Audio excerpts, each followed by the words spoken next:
Gentlemen, everybody, friends, Faith Bible Church family, all of you all, just want to welcome you again to one of our midweek services. I know this look a little different because I'm sitting down, but we're doing something different tonight. And I just want to welcome you to something new that we're doing here, our very first episode of Faith and Our Future. And tonight we're going to have a very special guest that I want to introduce you to. And I want us to get to know her and the project that she is going to do right here in Baker County. So this is going to be the place where we all sit down together and talk about the issues that affect us right here in our community. So tonight we're talking about something that touches every single family, every single housing, and for many, finding a safe place, an affordable home in our county has become a struggle. And rent is rising, housing is limited, you know, and families are feeling the pressure. But at the same time, new developments are on the horizon, projects that could bring opportunity and hope. So we're going to kick off this first episode with none other than Mrs. Leslie Buckholz. I'm going to welcome her to come out and be with me. Hey, good to have you here. And for those of you all who don't know, let me just put her in the county for y'all. Leslie Buckholz is a Baker Countyan, as we say it, and we're also cousins. Her grandfather and my mother are siblings, brothers and sisters. And her mother, the late Mr. Aretha Jones, actually ran for school board right here in Baker County in District 1 back in the late 80s, I believe it was. She's a graduate of Baker County High School. She's a graduate of the University of Florida. Her roots are right here in Baker County. And now that the Lord has blessed her with opportunities, she's trying to bring those back to the county. So welcome to our first show. Yeah, so we're gonna kick this off. All right, and being a Baker County native, working and bringing things to the community, um, you provide a village-style housing community for those of various income backgrounds. Housing is more than walls and a roof. It's about stability, and with that in mind, dignity and family. A home is where children are raised, where memories are made, and where people feel safe. But you know, right now in Baker County, many are struggling. Many people are failing to find a home and that they can establish roots in or be able to pass down the generation to come for that matter, you know. The people struggling aren't just statistics, they're people that we know. They're our neighbors, they're people that we worship with, they are our friends, they're people we work alongside. And that's why tonight's conversation matters. Ms. Leslie, you are the president of Precept Acquisitions and Land Acquisition Company, working on a new housing development right here in our community. And right now in Baker County, many are struggling. Many people are failing to find a home that they can establish roots in or even able to pass down the generation to come. The people struggling aren't just the statistics, there are people we know. They're our neighbors. They're our co-workers. They're the people we worship with. There are people that we see on a day-to-day basis. So let's get right into this. Now, tell us a little bit about who you are and what is Precepts Acquisition. Okay. So, like you said, I am a Baker County native, was born here at Ed Frazier Memorial Hospital. Had the opportunity when my dad was in the military to live in Europe for my earliest years, and moved back to the States and uh, lived in Texas and a few other places. And then finally, my parents decided to um, come back to Florida, and we moved to Baker County, and lived out the rest of my middle school and high school years. And I am firmly a Baker County resident and native. So I wanted to just make sure I made that clear. I definitely spent my time here and put my time in. Yes, you have. um, Precept Acquisitions is, like you said, we are a land intelligence and development consulting firm. What we want to do is, or what we do is specialize in rural areas. And that's why McClenny is so important to me, because it's a emerging growth area. And what we mean by that is it's an area that is close in proximity to Jacksonville, to an urban core, um, And with the expansion, well, with the saturation of Jacksonville in terms of the housing market, growth is going outward to Nassau County, Baker County, all of the surrounding counties. And so as a land development firm, we like our goal is to identify opportunities ahead of the curve to say, where is that growth going? And how do we get involved with the community? How do we get involved with the government? How do we get involved with our other partnerships to get ahead of that growth curve, to identify land that is that whose best use may be a planned unit development, and how do we make sure that we are presenting opportunities to a community that makes sense for their makeup and their own personal goals. Okay. Now, based upon your experience and what you've encountered, what kind of challenges are people facing finding affordable housing? And by affordable housing, I'm not talking about, you know, people who feel entitled to get something, give me something for free because, we ran into that issue with my daughter. She graduated with her master's degree and we couldn't find adequate housing. And I wasn't looking for a handout. We weren't looking for a handout. So by affordable housing, I'm not talking about anything that is like, like the normal stereotype for affordable housing, how we label it. But in your experience, we couldn't find good housing.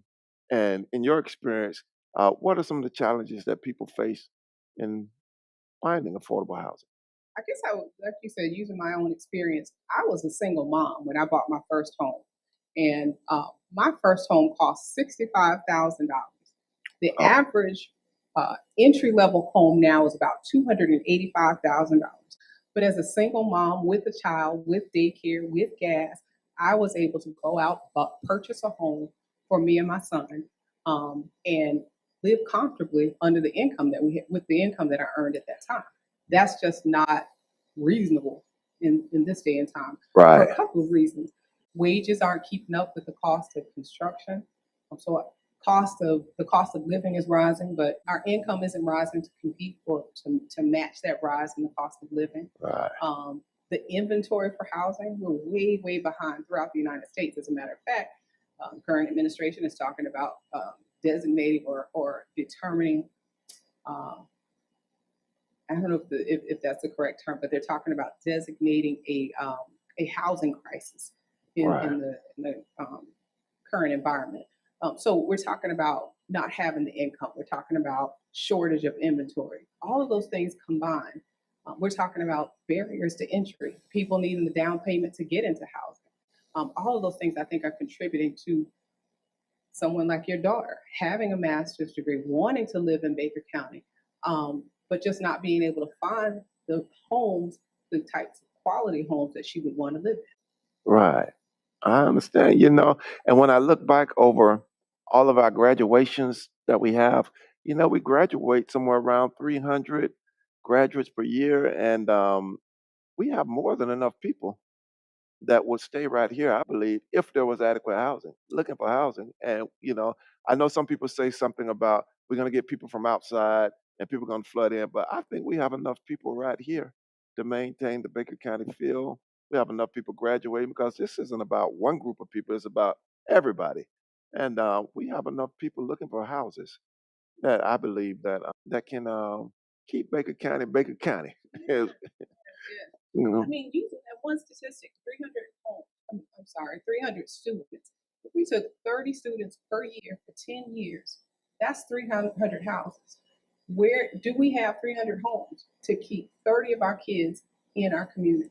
One of the things that's happening because we're not, if we won't, if we're not willing to be growth minded, one of the things that's going to happen is we're going to have our kids who are going out getting these master's degrees, taking that knowledge, that education to other areas, and right. not bringing it back to Baker County. And so, if we want to bring our kids back home, if we want to attract good talent, if we want to keep Baker County, we have got to make room and provide the resources that are necessary for these kids who want to be here. For our 300 plus kids that are graduating every year. That's right. And then we're talking about 1 year's worth of class, or 1 year's worth of students could actually occupy the project that we are anticipating building. That's just 1 year's worth of graduating students over a 10-year period. Wow. Wow.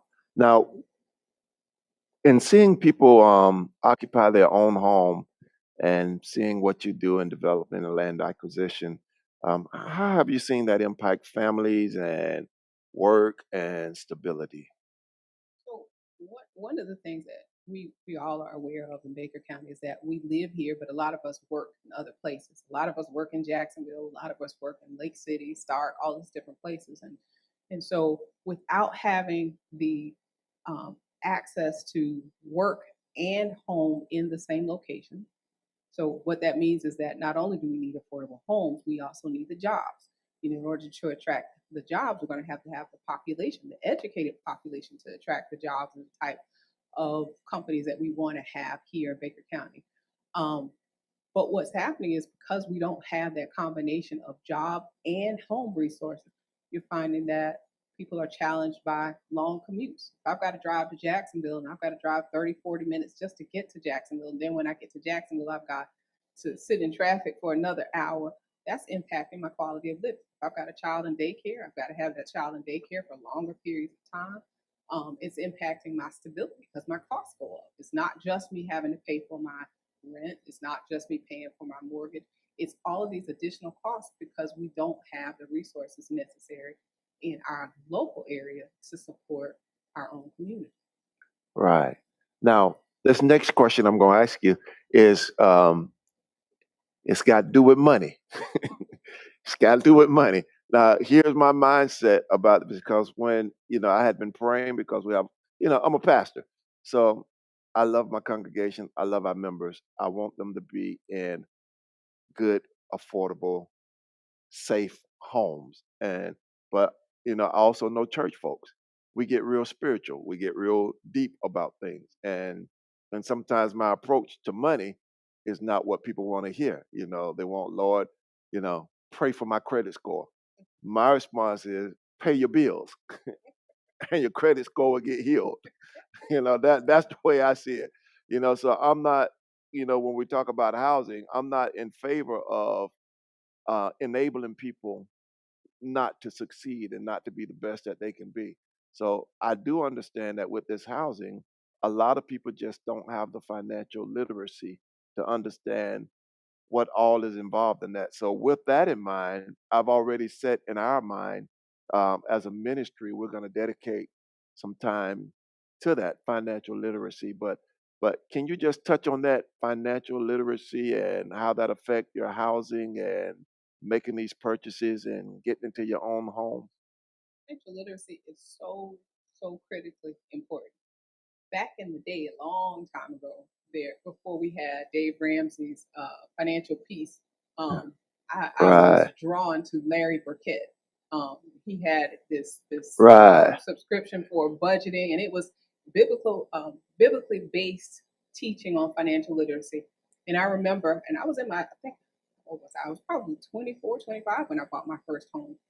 But I right, remember going through the budgeting teaching that he provided that did exactly what you said. He talked about, how we need to honor God by honoring what he's given us. right, Honor God by making sure that if we owe someone, that we pay someone.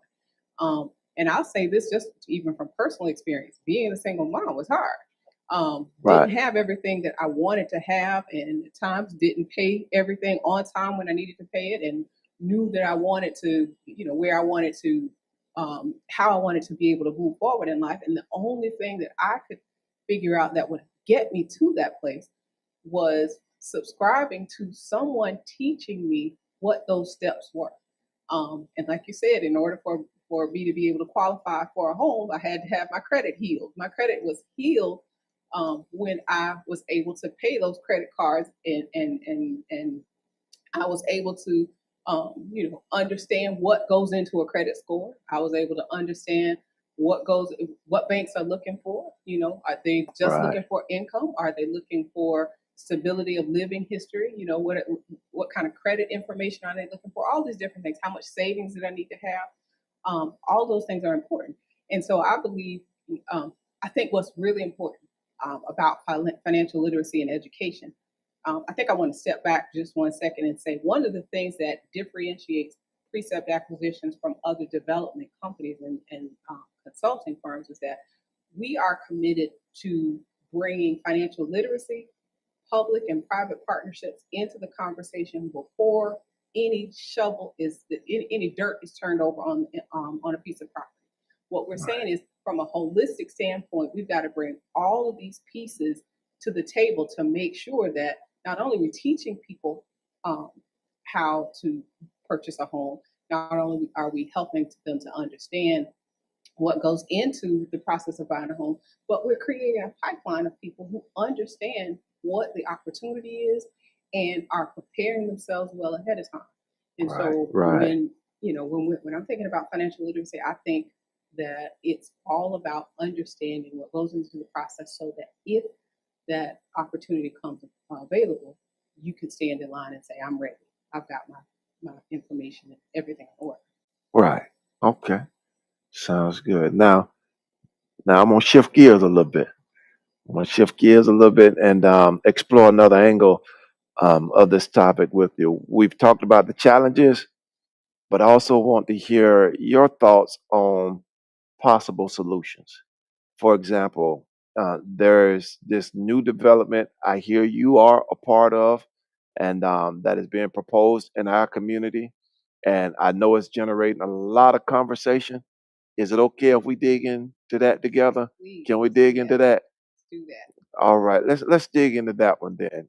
All right, we're gonna bring our other guest on the scene with us at this time. Come on and join us up here on stage if you would, This is Kadia Hart, my right hand, Miss left Kadia hand, Hart. my everything. Welcome to Faith Bible Church First. Very glad to be here. First, it's a first for us, but I think it's a good first. So yeah, okay. Here's my first question for both of y'all.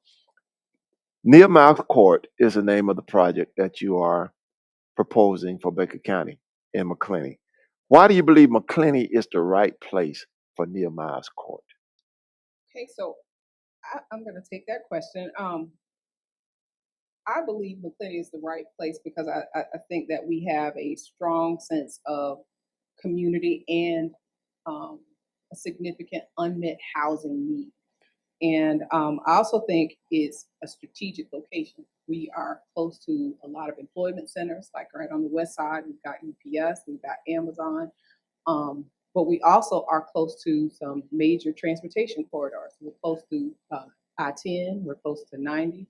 But ultimately, I believe that we have the opportunity in Baker County to model for all of the surrounding counties what it looks like to have a community collaboration when it comes to development. And I believe if we can create that model, that system, and we're already generating interest.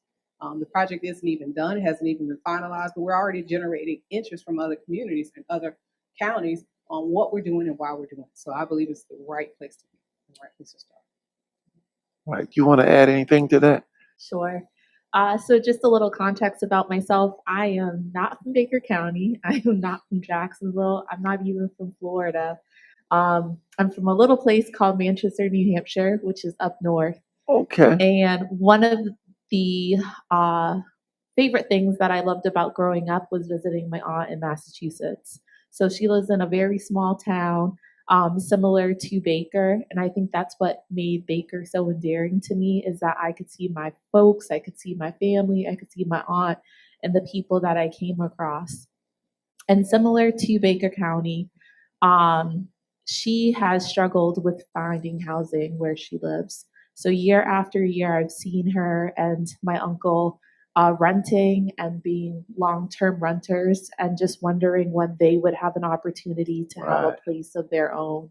Right. And I see that here in this community, we have amazing people with strong roots who want to make those roots even deeper by having stake in the land.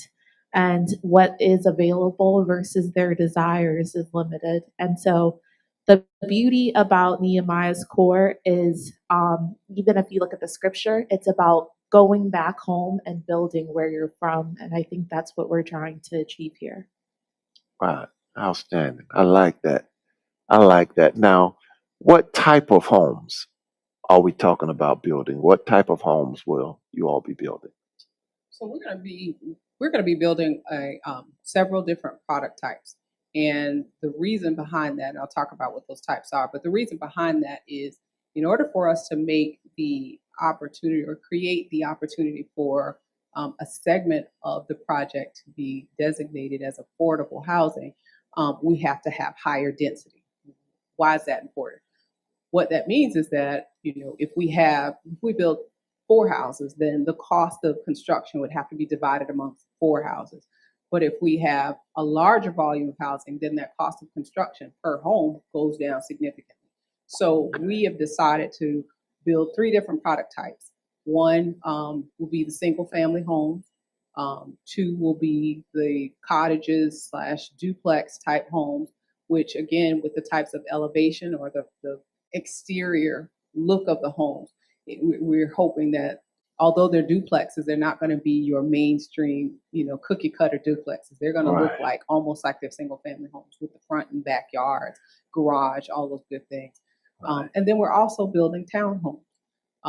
And so again, the townhomes, we're going to have entry level townhomes, and we're going to have step up townhomes. And again, these are not going to be cookie cutter townhomes. We're really putting a lot of thought into the design and the exterior so that we make sure we are trying to meet different needs. Yeah. Def- And if I could just add on, I just Mhm. think that variety is what is needed. So when we look at the general public of Baker, I'm thinking of those that are just graduating, that are starting out, and maybe the pockets are a little tight and they want something that they can own, but they want something small that they're able to grow into.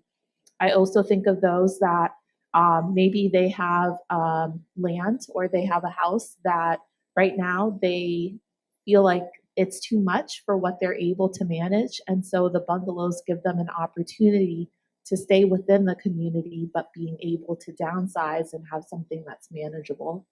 And then we have the variety of families and what they look like in Baker, where a single family home may be the right thing for them.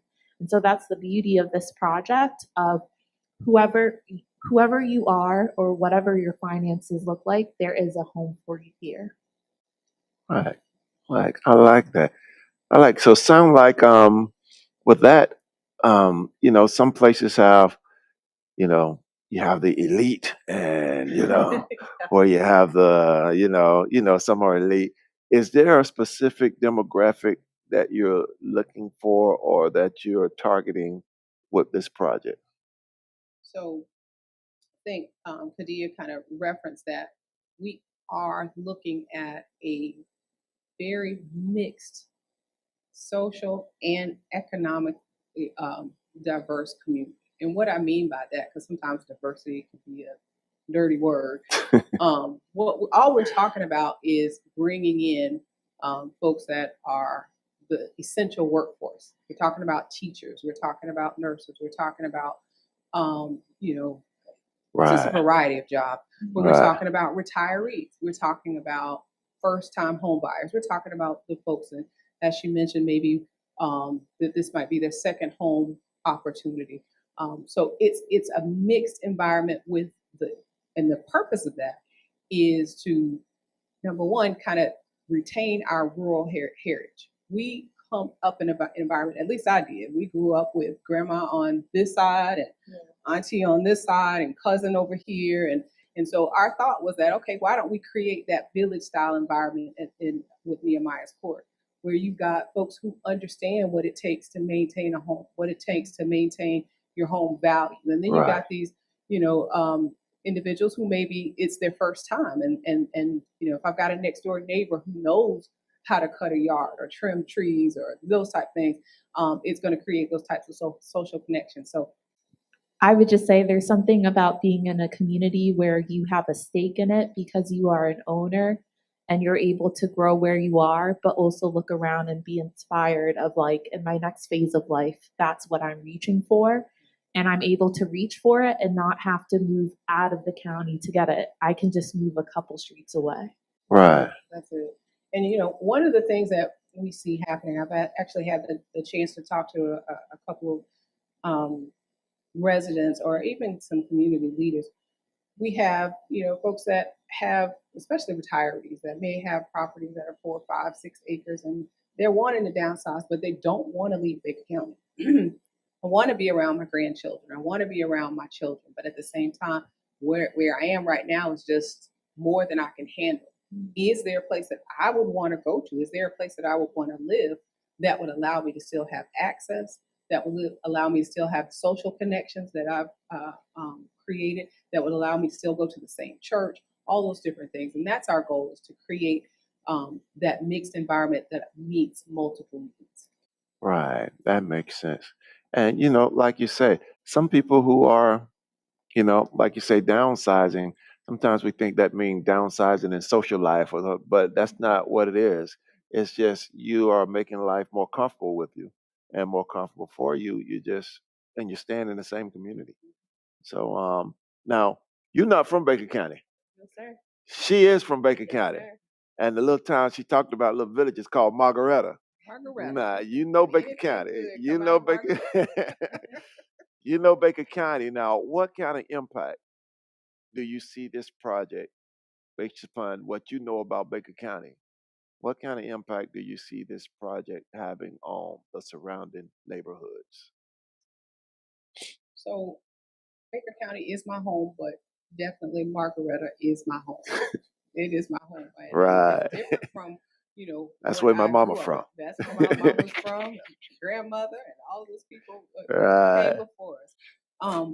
But I think what it's going to do is it's going to create the opportunity for people to have choice more than anything else. Okay. Instead of me just being able to um, subdivide grandma's land and pull up a trailer and put in a septic and a well, I've got a choice that will allow me to not only own my own home, but it will give me, it provides accessibility to homes that I can afford without having to go through all of those different steps. It takes a lot to build in the country. It takes a lot to Right. build outside of where water and utility services are Right. adequately, are accessible or available.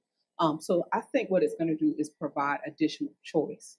I think what it's also going to do is gradually, just like growth is happening from urban areas westward toward Baker County, I think growth is going to begin to happen westward from the city of McClenny outward to the surrounding communities. I Right. think it will allow us to continue to improve the surrounding communities and provide, and start to find opportunities to build in those areas as well. Right. You want to add to that? Even though you're not from Baker County, we'll let you say something if a you little, want a to. little something to that. I think all I would say is it's growth for the sake of the need, and it's not growth for the sake of growth. I've been privy to a lot of conversations with Leslie and being able to hear her vision and her heart. And every time the conversation comes back to what does the community need and what's the best way to communicate this to the community. And I don't think that you're really going to find that elsewhere with other people trying to come into Baker. Right. I don't think so either. I think it's good that you're from Baker County and you're doing it in Baker County. So there's no better way to keep it Baker County. Not at all. So you wanted to add anything? No. Okay. So let me ask you this. How is this going to impact affordability, jobs, community growth? Is it going to affect the value of my home if I live close to you? Is this going to make the neighborhood too big, or how's it going to affect all of that stuff? So, a couple of things. One is, while our goal is to create affordable housing, we're going to have, again, it's going to be a mixed environment. You're going to have houses that are market-based houses that may cost a little bit more. We're talking about entry level. We're talking about maybe second homes and maybe even third home type things. And so in building what's called a master plan community, we're going to improve. Our goal is to bring another level of to improve the quality of living, not only in that neighborhood, but impacting the neighborhoods that surround it. And so, as the values of the values of those homes go up, the values hopefully of the surrounding homes will go up as well. We're also talking about giving back in those areas. We're talking about, doing things like paving Charlie Row Road, which will then, right now it's a dirt road. We're talking about paving portions of that road. We're talking about adding red lights on Louder. We already know how the traffic is coming on Louder, especially in the Right. mornings and afternoons. We're talking about making that safer. Right. So we believe that what we're going to do is not only going to improve the living conditions for the folks who live in the community, but for the folks that are surrounding the community, their Right. conditions will be improved as well. And I think one final thing is that what's really important, what we're really excited about, is the revenue that's going to come from the neighborhood, the tax revenue. We're estimating that the tax revenue just from this community alone would be equal to or exceed the total tax revenue that's being generated from the city of McClenny today. So we're talking about one community matching or exceeding total tax revenue. So what can McClenny do with those dollars?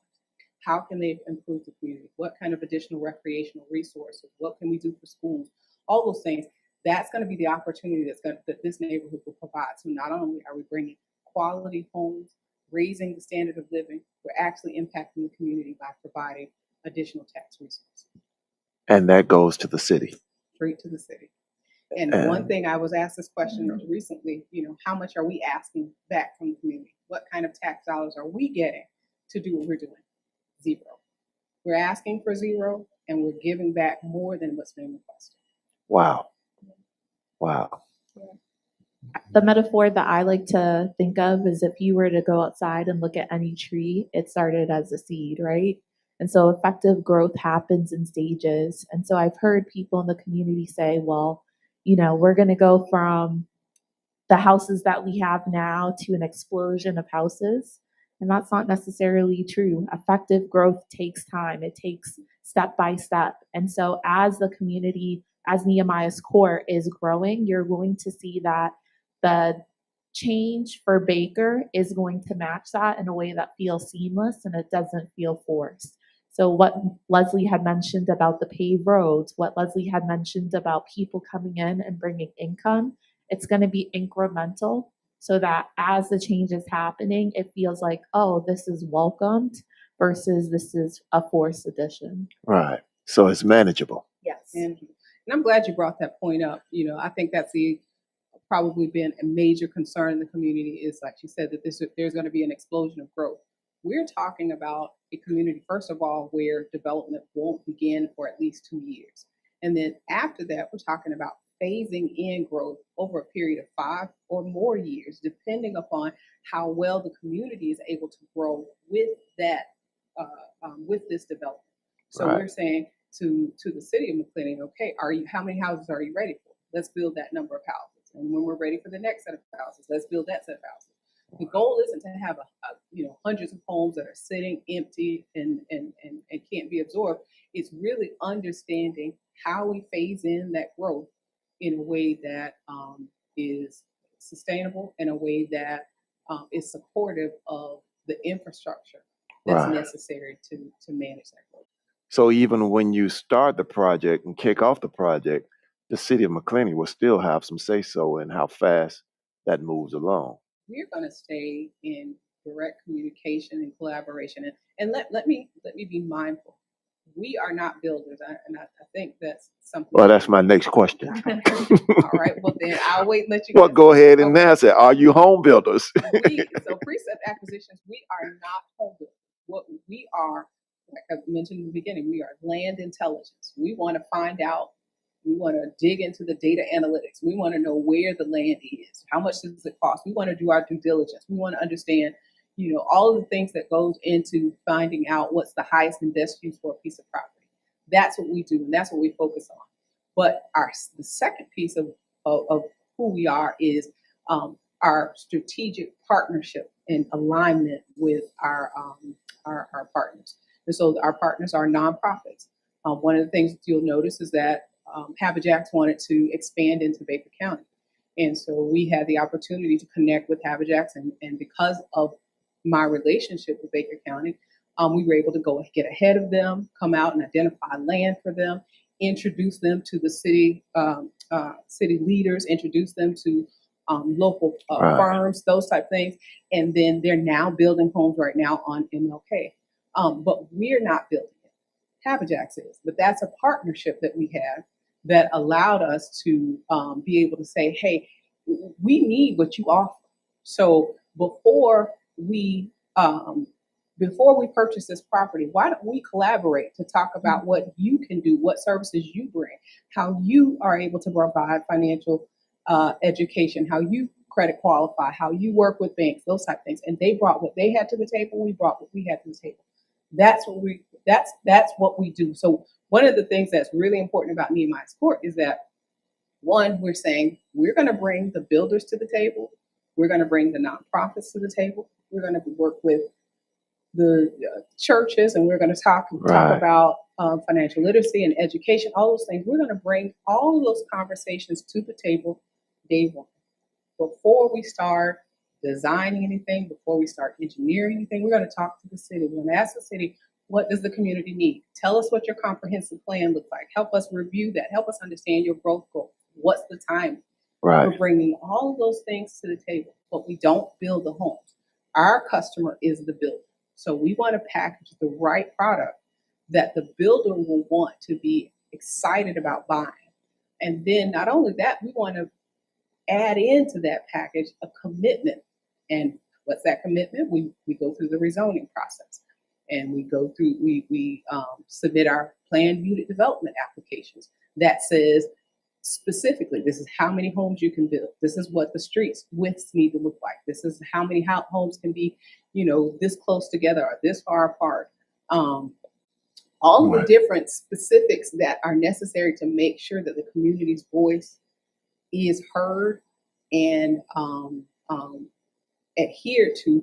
Our goal is to put that together and then bring in all of those partners, almost like a supply chain.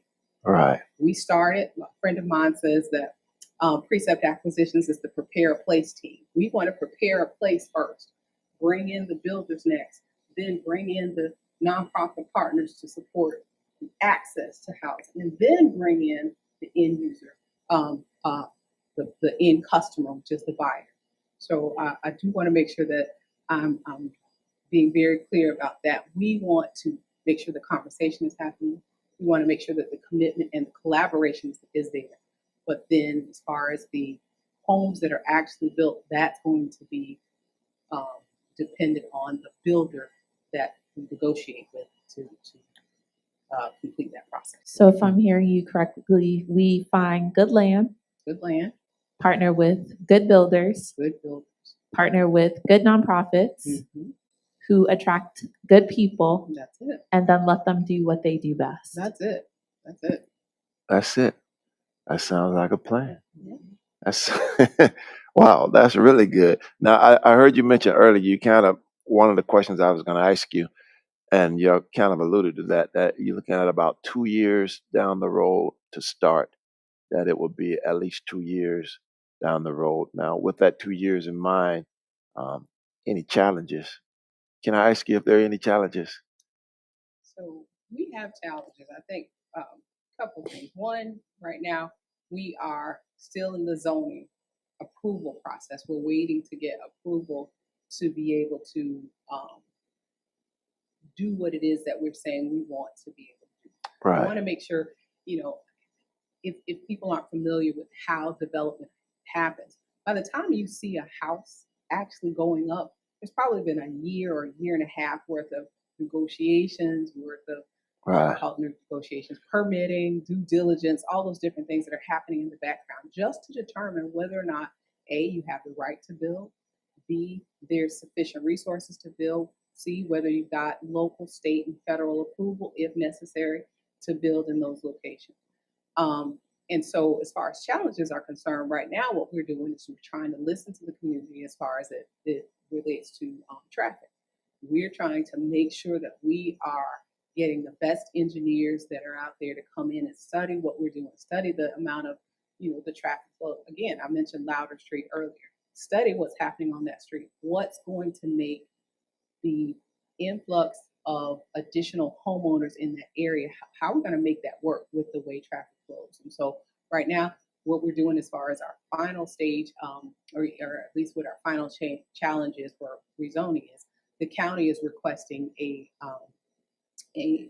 traffic report that will help them to kind of confirm what their needs might be for for the project. But as far as the 2-year period is concerned, the next piece I think that's a challenge is really getting people prepared to buy. We want to make sure that we're not just building homes that we as a community don't have access to. Some of the concerns are that people from outside can come into Baker County and buy homes, and that's real. If you're coming from California, where the wage rate is 3, 4, 5, 6, 7, 8 times what we have here, buying a $200,000 house in Baker County is nothing. But if you're from Baker County, and you're making 50, 60,000 as a household income, you've got to get prepared because there is a down payment requirement. We don't want there to be a miscommunication that these are going to be houses. You don't have to have any money to get into these houses.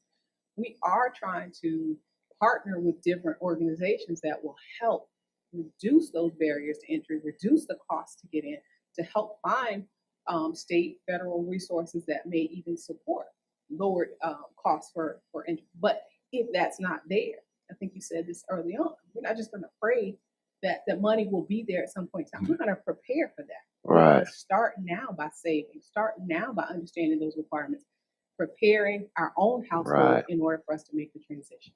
Okay. And if I can, Leslie, can you speak to what are we currently zoned for? Why are we trying to be rezoned? And how is it actually advantageous to the community that we're rezoned? Thank you so much for asking that. That is a really important question. And I think I want to make sure the community understands this. Right. When if you have a piece of property, you can go to the city and find out what the your current building options are. So I may have one piece of property that's 1 acre, and if I live, let's say Margaretta, then the requirements for Margaretta may be that I can only build 1 house per half acre. So if I got 1 acre, that means I can build 2 homes.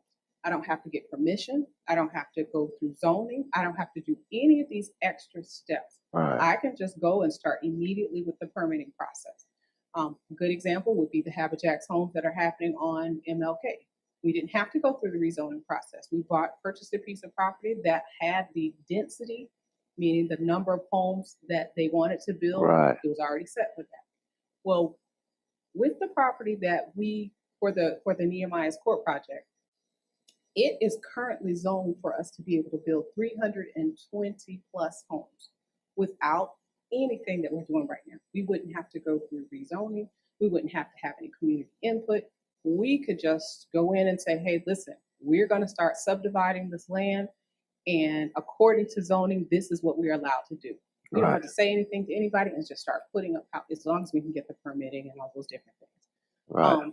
But we don't have to say anything. But what we decided was, one, of those 320 plus odd homes, the majority of those homes, the density allowance that would give us the 320 plus homes meant that we would have to bring in mobile homes.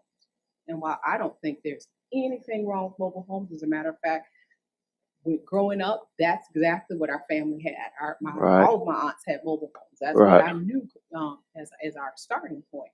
But what we said is that we want to provide homes that, one, mobile homes depreciate. Right. We want to put homes in that are going to have long-term value for the buyers and for the residents. And so instead of just taking what is our right to go in and just build as is, whether it's just build a whole bunch of single family homes in that area or build single family and mobile homes, we said, nope, we're going to step back. We are committed to doing what we believe is best for the community. So what's that mean? That's meant that we have been working on this project for over a year. just trying to get approval for doing what we hope is best for the community, listening to the community, listening to what they said is important, or what we said is important in terms of our growth. We spent a year working on a rezoning application, investing many dollars that we would not have had to invest, just to make sure that we're bringing what we believe is the highest and best opportunity to the project. So I'm glad you asked that. I Yeah. think the community, there could be some misunderstandings that we're coming in and asking for something that is over and above or exceeds what we should be allowed to do. And what I really want to make clear is that we're not asking to do something that we don't already have a right to. We're saying we're submitting ourselves to the community in order for the community to have a voice that isn't necessarily required Right. in order for us to improve rather than manage the status quo. Right. That makes sense. I think that's very considerate. You mentioned something in that about all the hours that go in behind the scene, that a project has probably got a year or 2 years preceding that project before you even see the house go up. With Louder Street, and I grew up right there off of Lewis Drive and Louder, right at the curb. Matter of fact, we used to hunt rabbits right in that field over there. But with that, I already know, being in Baker County, traffic, that's going to be a main thing, traffic. But I also have a background in law enforcement. So I know that there are people who think they know what they're talking about, but everything we do, we have to have expert opinion. I mean, the real people who really tell you, is it traffic or is it not? Have you consulted with anyone for engineering, trafficking, beyond people saying, I think this or I think that? Because that's how we do. The expertise of the traffic. Do you have any reports on that? We have contracted, well, actually, we have consulted with an outside engineering firm. As a matter of fact, it's the engineering firm that the county utilizes. And we have had 2 traffic reports drawn up. And the reason for us having the 2 is that the first traffic report was for a community that was a little bit smaller in size. And so when we were expanding the project to what it is today, we had that report enhanced. But as you mentioned, these are the experts in the field. They're not just guessing at what's reasonable. They're actually doing traffic counts. They're coming out, and I'm not sure what resources they're using to do the counts, but they're coming out at different times during the day to count the amount of traffic that's going through that area. And then based on state and governmental standards, they're then ranking A, B, C, D, E, F in terms of what a project's impact will be to that traffic. And for each traffic report that we've had provided to us, we met B or better in terms of the standards that are required. So Wow. on the highest grade is an A. We're already meeting it at a B in Wow. terms of total impact. And then with the additional improvements that we are voluntarily doing, that's going to even increase the safety. It's going to increase the usability and the accessibility of Louder Street to the public. Wow. Yeah, I think the beautiful thing about precepts is with every step, we try to do an above approach, or to a standard that if we're asked the question, we're able to confidently say that we did the best. And the fact that we are using the contractor that the city has used numerous times was done intentionally, so that when questions do arise, we're able to say, this is someone that you're familiar with. This is someone that is familiar with the city and isn't someone that we have partnered with or have contracted that's just going to tell us what we want to hear. Right. So you've already done that. We've done that. We did that back in April of this year. We provided those results, and then we had a previous, as I said, we did 2. So the one prior to that was in 2024. So we've done a traffic study in 2024. Now, obviously, things changed. We did another traffic study in 2025. So we're committed to providing the best information possible in order for the city to make its decisions. So and both times you scored a B. Scored a B. So you already anticipated. It's not like you came in and said, oh, So when I brought up the question about traffic, you're not hit at the blue. This is something you've already thought of, investigated, consulted with experts, got their rating, and okay. Independent studies Wow. from companies that we had no relationship with. They didn't know us. We didn't know them. They came out, provided their expertise in terms of evaluating our project, and these are the results that they brought back. Wow. 70-page report, and these are all statistical reports, logistic, So they're not guessing. not guessing charts. They mapped out Louder Street. They show the traffic coming and going.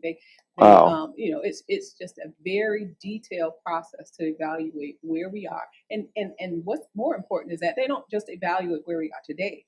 They evaluate potential increases for the next 5, I believe, maybe 5 to 10 years. And they estimate that even over that time frame, we will maintain that B status because of what we've committed to do as far as the overall project is concerned. Wow. Okay. Well, you own it. You own it. Yeah. You are on it. You are on it. So, if someone wants to purchase a home, say you kick off the, but let me go back real quick because I just thought of something. When it comes to the traffic engineer, you mentioned you used the one. Make sure I understood. One of you said county and one of you said city. The engineer that y'all used, was it the same one the city used or the same one the county used? So the county is responsible for managing the roads, or at least for the roads that we're going to impact. Yeah. And so the county is the one that is actually ordering a traffic report, or would be interested in the results of the traffic report or ordering a Okay. report for their use. But then the city then takes that information and then uses it to evaluate their position. Okay. And the engineer that you used, you said was the same one that was used by The county, the county. Okay. And they gave you a B. they gave us an answer. Oh wow. Outstanding. So if somebody wants to buy a home, do they contact you? If they want in, if they say, hey, when this project kick off, we want to be in it. And because you say 2 years down the road, I'm finishing college. I want to come home and I want to have a place to stay. I don't want to move back in with family. If I can, Sure, go just a ahead. reminder, Precepts brings good land with good builders, Yes. good nonprofits, good people, and Okay. let them do what they do best. So as far as acquiring the home and the process to do that, that would be through one of the partners, whether that's the nonprofit or with our church community that may be offering some opportunities, but that wouldn't be directly with Precepts. But what we can say to the community is you can follow us on www.nehemiahscourt.com and just follow the trajectory of the project as it's being developed and as things change. You can get more information there. But no, we do not build homes. Everybody knows me as Les, so please don't call Les to find out if I have a home for you. I do not. I have some land if you're interested, but no, I don't have any Okay. homes. But what we will do is we want to make sure that we get good information Right. so that as that information comes available, we can pass that on. And one of the things that I think I want to just add on to that statement, a lot of the things that we are designing right now are conceptual, meaning that things can change, right? But what we're doing is setting the boundaries for how much change can happen from what we are asking for from the city. So if we're saying, hey, the maximum number of homes that we want to build on the property is 366. Any builder that comes in can only build 366 homes. Now they can build 200 homes, but Right. they can't go outside of the boundary. So that's our commitment, is to just package this in a way that allows us to meet the needs of our client, which is the builders, so that they can meet the needs of the end customer, which is the homeowner. Okay. So you're one of several partners. Several partners. Okay. It's a team.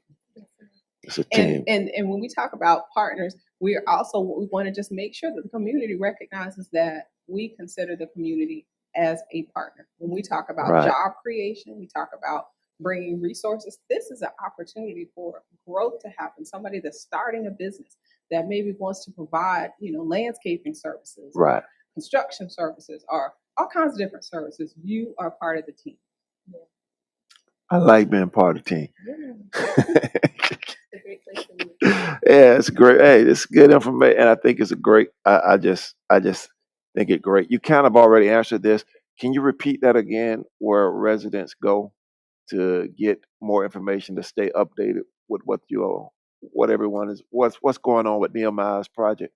Okay, you can follow us at www.nehemiahscourt.com. And that's specific to this particular project in Baker County. And our company is Precept Acquisitions. And so our company website is www.mypafl.com. But if you want information specific to Nehemiah's Court, go to our Nehemiah's Court or follow us on social media. Okay, sounds good. Now, as a resident, because I like it, I like the idea. I live in Baker County all my life, born and raised. How can we show some support for this as residents of Baker County? If housing is important to you, if your children are important to you, I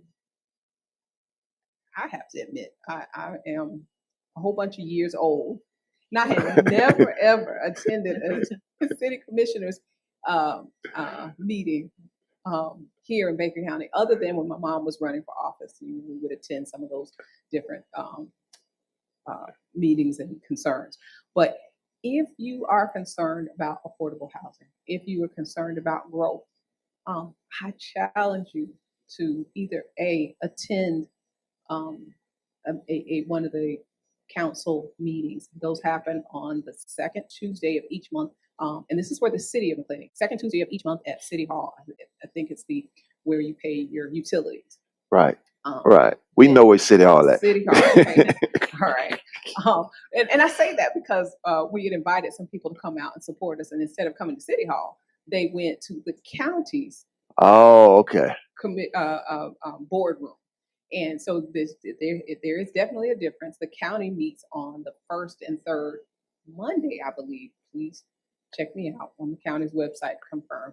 But on the first and third Mondays. But I would challenge you to call your commissioner, or if you don't call, if you can attend either one of those things, to show that this is important, to show that you've got a need. We've heard from so many different people telling us that, hey, the cost of renting is $1,300. Oh, $1,600. Yeah. Yes. Up to $2,000, and as a result, people are having to. They're being priced out of their homes, and so they're having to move in with relatives. Well, if you don't want relatives moving home, let's get them their own place. Get them their own place. But please call. We really need you to call and just make your voice heard. We are paying attention to the online Facebook sites and other social media sites, and we're listening and we're responding. As a matter of fact, we read something the other day that talked about the concern for parking when it comes to townhomes. What are we doing about that, or what's going to be done about that? We're listening to those things. And so if you're making your voices heard on Facebook and all those things, that's perfect, that's great. But you gotta call your commissioners, your county and your city commissioners, and tell them that this is important to you. Right. Okay. All right. Well, we about to wrap this up. I know I've been asking a lot of questions, but I ask a lot of questions because I want a lot of answers, right? So explain. Now, we talked about a whole lot of stuff: the project, the houses, the demographics, all the work behind it. Can you go a little further back and explain your vision for this project? Just give us an idea of your vision, how all this even came about. I think for me, it was just my own lived experience. Just going from being a teenager, living here and experiencing the safety that I felt this community brought, and experiencing the sense of family and close ties that this community gave to me. And then I left, like you mentioned, I went to the University of Florida. I left the University of Florida, got a degree, and then I didn't come back. I didn't come back specifically because there really wasn't a place that I felt offered me what I wanted to have for myself and for my family. And so Right. I moved to Jacksonville. That wasn't necessarily where I wanted to be. I felt more at home in Baker County, but the housing opportunities there, the Right. job opportunities were there. Right. And so living in Jacksonville gave me the opportunity to get my start. But at the same time, getting that start, I was able to only have that start because I was able to earn the income that I needed to be able to make room for myself, room for my son. Eventually I got married and we were able to kind of continue growing, but the houses were there, the inventory was there, the Right. support was there, the resources for down payment assistance, closing costs, all those things those were there. And I love the Lord, no secret. Right. Nehemiah's court is not a subtle hint. It's definitely something that Oh yeah. because of just through prayer and just concern for wanting to be able to have to give back and Right. to be a part of a community that gave me so much. When I left for the University of Florida, Baker County gave me scholarships. Nobody else, no other communities. Right. I got Right. scholarships from Baker County High School, from my local church, family members. They helped me to get to the place where I, as a single parent, could buy a house in the community outside. And I said, I wanted to be able to go back home and support someone else that's coming behind me, someone else that is here already that's saying, hey, we just need an opportunity. We need a chance. Right.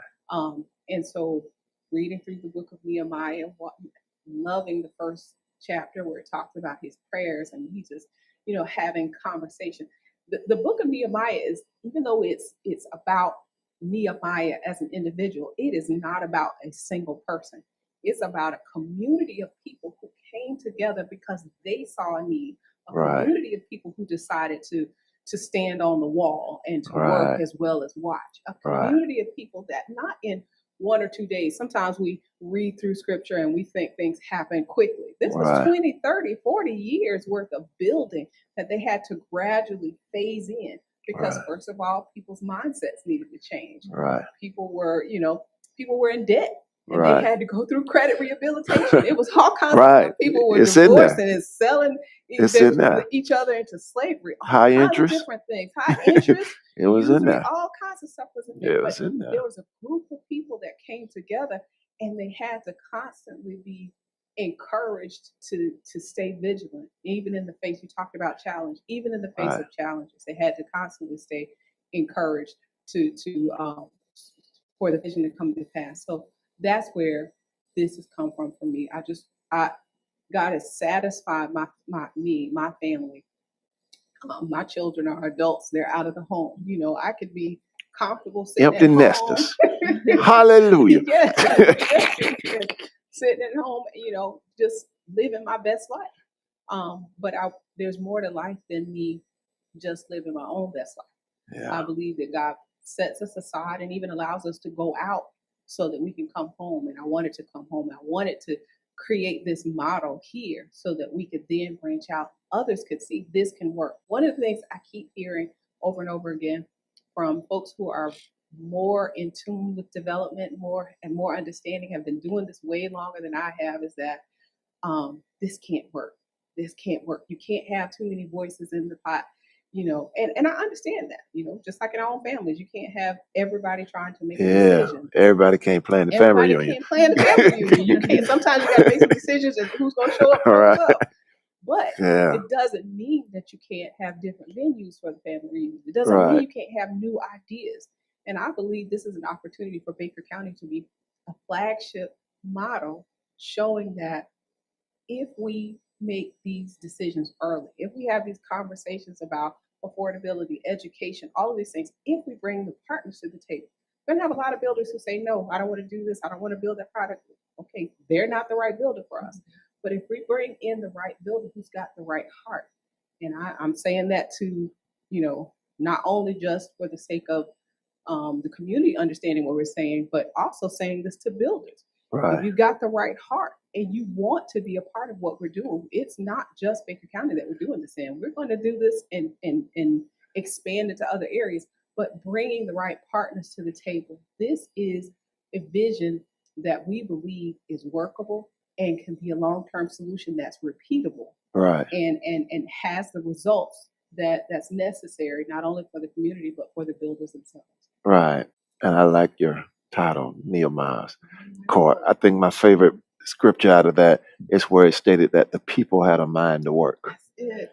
That's People it. had a mind to work. That's So, it. That's it. so what would you say to families, people that may feel like they may get left out of this new project, because kicks off is new and I may be behind the curve or don't feel like I'm up the beat with everything. What would you say to those with that feeling of I'm going to be left out? Yeah, I want you to respond to this too, but I will say that um, sometimes we feel left out because we don't have a vision for ourselves, or we feel like we can be left out because we don't have a vision for ourselves. Right. The Bible says that without a vision, the people perish. But it also says that, Solomon talks about just asking for wisdom, and really having a desire in your heart that you can not just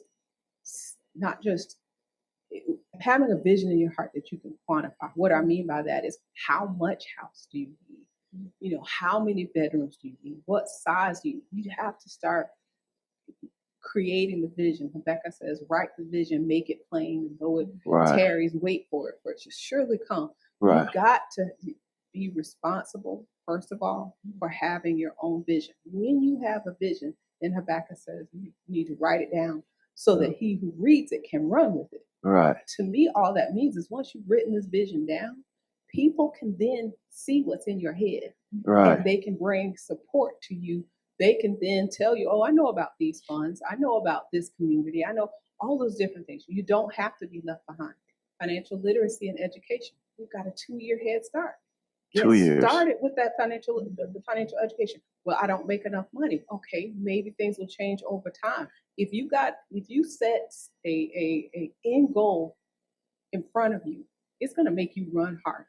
Right. The racetracks, they have the greyhounds. They put that little rabbit on the little Right. stick, and they put it in front of it, and those greyhounds will chase that rabbit, never catch it, but they will chase it, around and around. And sometimes you got to put, I want you to be able to catch it, but you got to put that vision in front of you in order for you to be able to change your day to day, so that you aren't left behind. You Right. will be left behind if you don't put any oil in your lamp. Right. If you go and get your oil in your lamp, you're going to be all right. Yeah. That's right. I heard somewhere that slow motion is better than no motion at all. All right. And so similar to what Leslie said, you have a head start with the 2 years.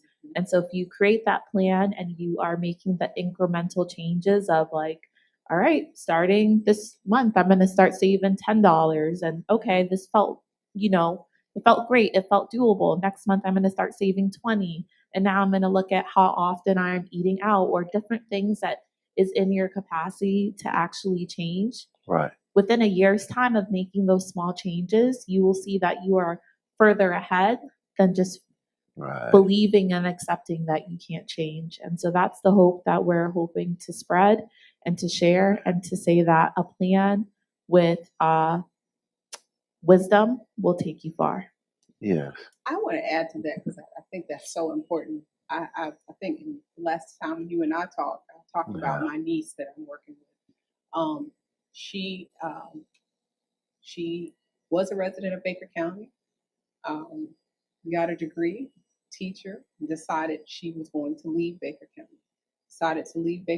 But she has a desire to buy her own home. So her and I have been talking and working through budgeting and all kinds of different conversations, so that little by little, I haven't given her one dime. Her own personal situation, just by her writing down what she owes, knowing how much things cost, having a plan for paying off debt that's just doing nothing Right. but keeping her in a place where she has to rent. Little by little, she's changing her own situation. Our brand, it's Nehemiah's Court, but our brand is Equimerit Communities, and that's bringing a sense of understanding the value of equity through your own personal contribution. So for her, Right. what she's doing is she's contributing to her own future, for her own, for herself and for her child. But she's doing it through the gradual $10 here, $50 here. She's in a place where in less than a year, she's going to be totally debt free and Wow. be in a position where she has the ability to begin saving more than she ever expected to save. And it's Right. hard. It's been her and I've been talking about financial planning and management for years. But there comes a time when that just clicks. Right. But the reality is that incremental, gradual, little by little steps, you get to where you want to be. Yeah, Right. there's two hearts. There's a heart of putting in the work and the heart of realizing that you're in the same place. Yes. I like that. Like that. You got to start somewhere. Yeah. Personal accountability. Yeah. Personal accountability. That's all it is. All right. Thank y'all so much. One more question. You know, I'm full of questions. Great. So tell me what makes this particular project different from other developments we've seen in the past. Because whenever I look at developments, I look at, oh, somebody making a lot of money, you know. So, who is happening? Oh, that was fast. What makes this different from other developments that we've seen? Oh, and you know, we're in Baker County now, so you know how much development we've seen.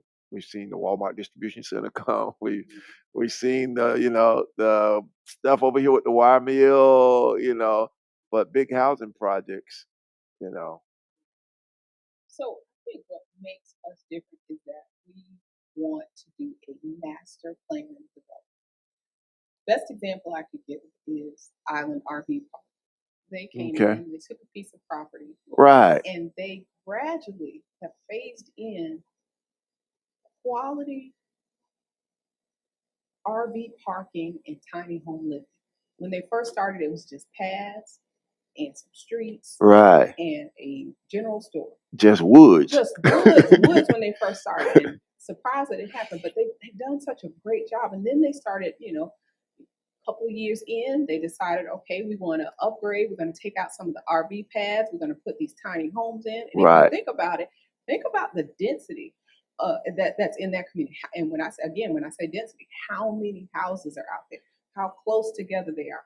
But even with That's all great. of that, it's great. I mean, they made a commitment to, I went out to take a tour, and they have, some of the pads where you have your own outdoor television, and you can sit Right. out around your own fire pit, or Right. you can sit on the lake, or you can have your own dog park in the background. Right. Just commitments to some of the little things, a clubhouse, a beach, all those Yeah. things. And so what we want to do that's different is we want to bring in some of those elements into the subdivision. We don't want to just come in and throw up a whole bunch of houses and put a tiny tot playground out there and say, okay, we're good, bye, we're on to the next one. We're saying we want to put in dog parks. We want to put in a soccer field. We want to put in a community clubhouse. We're putting in walking trails that, and spaces for golf cart parking, so that you Right. can get out and be in the community and drive around, and Right. visit and have social activities. Like I said, walking Right. trails, all these.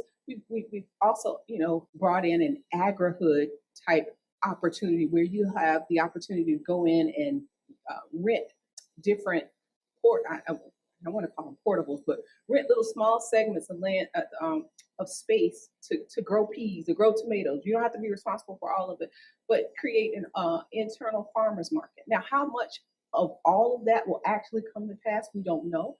But we're building, we want to have a nice lake with a bridge that allows you to do a crossover, Right. stock pond, all these good things, just things that we believe are doable. They are very expensive, which means that, yes, people are making money, but their margin is a lot lower because they're giving back what they could have taken away from the project. And that turns off some builders. It turns off because they want to come in and say, hey, let's do the least amount possible. Well, what we're saying is we are invested in finding the right